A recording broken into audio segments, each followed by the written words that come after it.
when you go back and you look at why the Electoral College was created, the founders didn't want the legislature to pick the president, like the prime minister system that we have across much of Europe. They were afraid about public knowledge of candidates, but slavery was definitely a big one. If you go back and look at the notes, James Madison first proposed the citizens electing the president, and that was unacceptable to the South because they knew they would always lose an election if the election was polarized along north to south lines, which did not happen until after the 1850s. And indeed, when the 1850s came, the Electoral College didn't matter because the North did have a bigger population. That's how we got Abraham Lincoln, and that's why Southern states seceded. But to kind of drive home the point of how in some ways it doesn't even matter why the original Electoral College was created, if you go through the history of the Electoral College, everybody read Alexander Keesar's book, Why Do We Still Have the Electoral College? It is the part of the Constitution that people have tried to amend the most throughout the history of our country, for good reason, for the reason that we're sitting here talking about it today. If you go and look at why it failed each time, including the last time where we almost got rid of it, which was the early 1970s when a senator from Indiana, Birch Bayh, carried the amendment to get rid of it.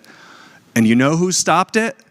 The Solid South, the Jim Crow South, because they did not want to give up their veto point on the presidency, because the veto point on the presidency was one way for them to keep Jim Crow in place. It was one way to ensure that their system can maintain. That's a fact. You can go read the history. You cannot like what I'm saying. You can get upset about it. It's true. So it is a very big part of why we still have the Electoral College. But I'm hearing my friends on the other side of the aisle talk about how they care about how elections at the state are run and how we're going to have all these bad things happen, when whose fault is it that we have all these bad things happening in states?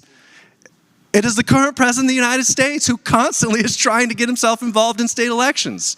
I mean, it would be great if somebody would stand up and try to stop him, other than our side of the aisle.